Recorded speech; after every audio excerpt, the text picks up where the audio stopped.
Chapter 7. What's that noise? Everywhere I looked, all I saw was trees. Trees, trees, and no people. I stood perfectly still and listened. I couldn't hear any voices. All I could hear was the loud beating of my heart. My stomach started to do flip flops. What if they couldn't find me and I had to spend the night out here in the dark all by myself? Maybe a bear would come out of the woods looking for food and eat me up. Now, I was really scaring myself. I had to find my way out of there and fast.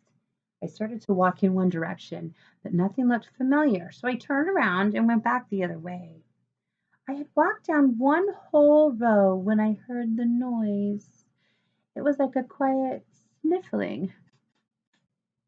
It seemed to be coming from behind a tree. I tiptoed slowly around the other side of the tree, and there was Max.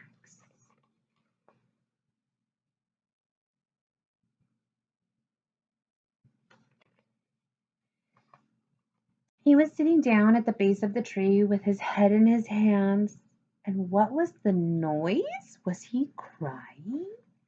Was the biggest bully in the whole first grade actually crying? As soon as he heard me, he jumped up and quickly wiped his face with his hand. Freddie, what are you doing here? He said. What are you doing here? I said. I was just taking a break, said Max. Really? I said, because it sounded to me like you were crying. Crying? Me? No, said Max. Well, I'm glad I found you, I said to Max. I had never thought I'd ever say those words to him in my whole life. But right now I was happy to see anyone, even Max Sellers. Really? Said Max. Yeah, I said, because I'm lost. I was trying so hard to find that wooden apple that I didn't realize I had wandered so far away from the group. If I tell you something, do you promise not to tell anyone? Said Max. Yeah, sure, I said. I'm lost too, said Max. Are you scared? I asked. At first, Max didn't answer me, but he looked scared, and I was sure I heard him crying. How about you, Freddie? You scared? A little bit, I said. Me too, said Max. I think we should stick together. We can help each other find the way out. I didn't think Max even knew how to help someone else. He was always hurting people, not helping them. They definitely did not want to be alone.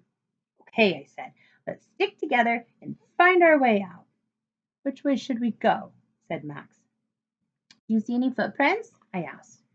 Yeah, right there, said Max, pointing to some footprints right next to the tree. Those won't help us, I said. Why not? Said Max. Because they're our footprints. How do you know? Lift up your foot.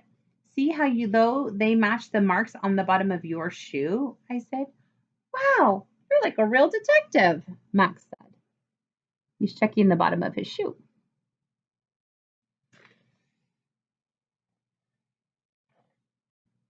Thanks, I said and smiled. See any other footprints? Hey, look over there, Max said, pointing to the left. Those look like the bottom of Chloe's fancy red shoes. I said, let's follow those. I bet they will lead us out of here. We followed the footsteps for a while down one row and then another, but we still did not find the group. Max stopped and glared at me. Okay, shark boy, you have any other ideas? That one didn't work. I couldn't believe he was getting angry with me. He wasn't coming up with any ideas on his own. How about you? I said. You have any ideas? Well, we could, Max stammered. Thanks, Max. Those are great ideas, I said. I had to think of something and I had to think of it fast. Time was running out.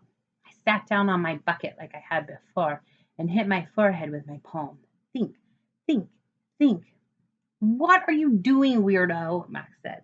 I'm thinking, trying to think of a way to get us out of here.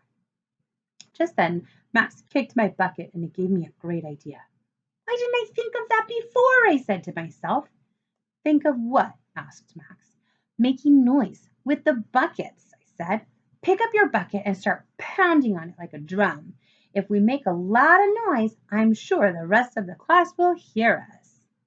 We both picked up our buckets and started pounding wildly on them with some sticks we found. It made a really loud noise. They must be able to hear this, I said.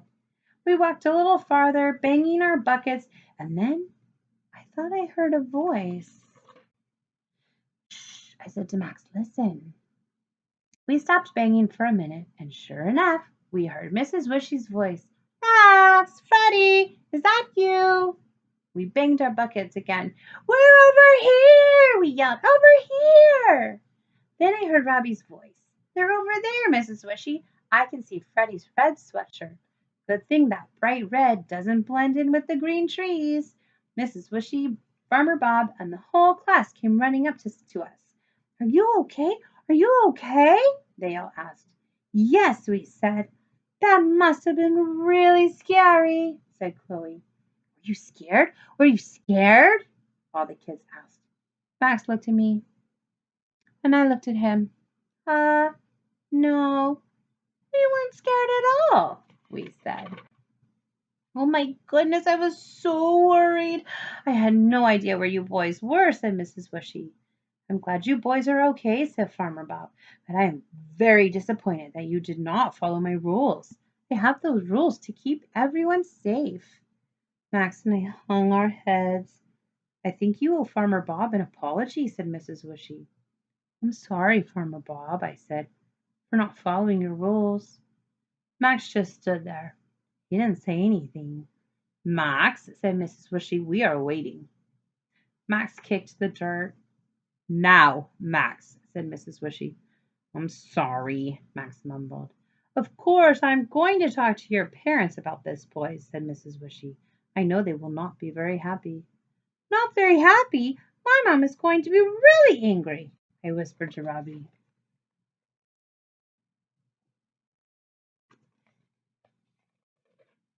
I know I'm going to be in trouble. It's just that I wanted to find the wooden apple so badly. Hey, said Max, did anyone find the wooden apple? Yes, said Mrs. Wishy. Who? He said.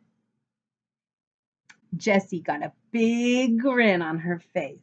Me! No way, said Max. Yes way, said Jessie. You got beat by a girl, Max Sellers. Max looked away and kicked the dirt again. Just like I told you, said Chloe, with her hands on her hips. Cheaters never win. There's Jessie with the apple. Congratulations, Jessie, I said, patting her on the back. I'm so happy for you. Thanks, Freddie, said Jessie. What are you going to do with the money? I don't know yet, said Jessie. $5 is a lot of money. Well, now that we have everybody back safe and sound, how about we all go back to the old barn and make some fresh apple cider, said Farmer Bob. Cider! Cider! We all chanted as we gathered our buckets of apples and climbed back onto the hay cart. Giddy up, sugar, said Farmer Bob. Take us to the old barn.